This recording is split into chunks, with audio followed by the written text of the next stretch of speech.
ठाकुर के सरकारी आवास के बाहर एक शख्स धरने पर बैठ गया, जिसके बाद उसे पुलिस ने समझा बुझाकर धरने से हटाया।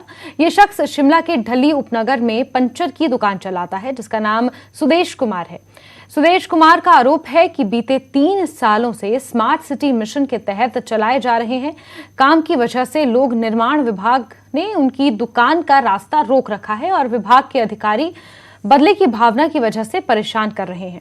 इससे पहले सुदेश कुमार 2 महीने पहले शिमला उपायुक्त कार्यालय के बाहर भी प्रदर्शन करने बैठे थे।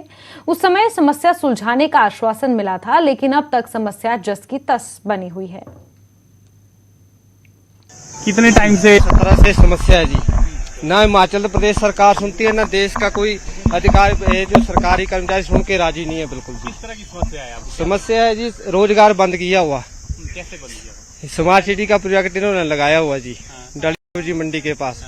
न रास्ता दुकान के लिए आने के लिए रखा है, न जाने के लिए रखा है। 3 साल से रोजगार बंद पड़ा हुआ। किस चीज की दुकान है आपकी? ये टायर पंचर की जी। Tyre puncture. हाँ जी, कोई सुन के राजी नहीं है जी। चलिए आगे बढ़ेंगे खबरों में, जहां चंडीगढ़ यूनिवर्सिटी के एमएमएस कांड में जांच की आंच अब हिमाचल प्रदेश तक पहुंची है। शिमला पुलिस ने इस मामले में 2 आरोपी युवकों को गिरफ्तार किया, वहीं एक युवक को हिरासत में ले लिया गया है। इस मामले में सीएम जयराम ठाकुर ने पुलिस को पंजाब पुलिस को जांच में सहयोग करने के निर्देश दिए हैं। साथ ही दोषियों के खिलाफ कड़ी कार्रवाई सुनिश्चित करने को कहा है।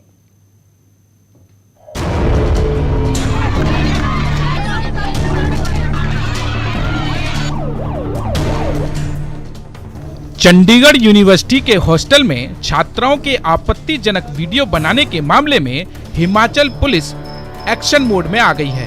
पुलिस ने शिमला के रोहड़ू के संगठेड़ी गांव के रहने वाले सनी मेहता समेत 2 युवकों को गिरफ्तार किया है।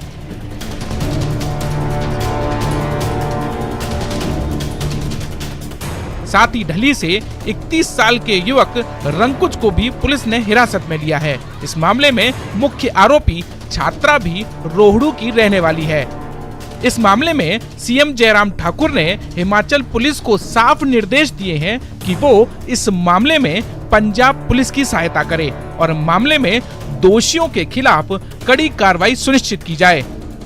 मुझे पुलिस डिपार्टमेंट के अधिकारियों से बातचीत मेरी हुई है। मैंने कहा कि उसमें पूरी कोऑपरेशन करिए पंजाब पुलिस को। जो भी दोषी है, जो सूचना के मुताबिक जो जानकारी मिली है उसके मुताबिक ये मालूम पड़ा कि हिमाचल प्रदेश से संबंधित वो लड़का है जिसने उसको वायरल किया है। उसके खिलाफ कानूनी कार्रवाई करेंगे और पूरी हम पंजाब सरकार को उसमें पूरा कोऑपरेशन देंगे निश्चित रूप से, क्योंकि गलत काम किया है तो सजा देनी चाहिए। वहीं यूनिवर्सिटी प्रशासन की ओर से मामले को दबाए जाने और पुलिस की ओर से कठोर कार्रवाई न होने की आशंका के मद्देनजर छात्र छात्राओं में गुस्सा बरकरार है। हालांकि डीआईजी जीएस भुल्लर से बातचीत के बाद छात्र थोड़े संतुष्ट नजर आए। फिर आप सच बताना आगे। ये प्रॉमिस कर दो, बाकी बच्चों को भी संभाल लोगे। हाँ सर, वो हम संभाल लेंगे, बस आपको सही करना है। कुछ भी अब कल मिलेंगे हम।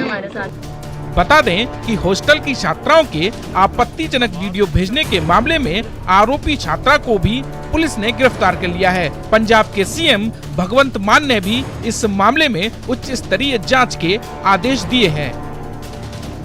Bureau report, Himachal desk.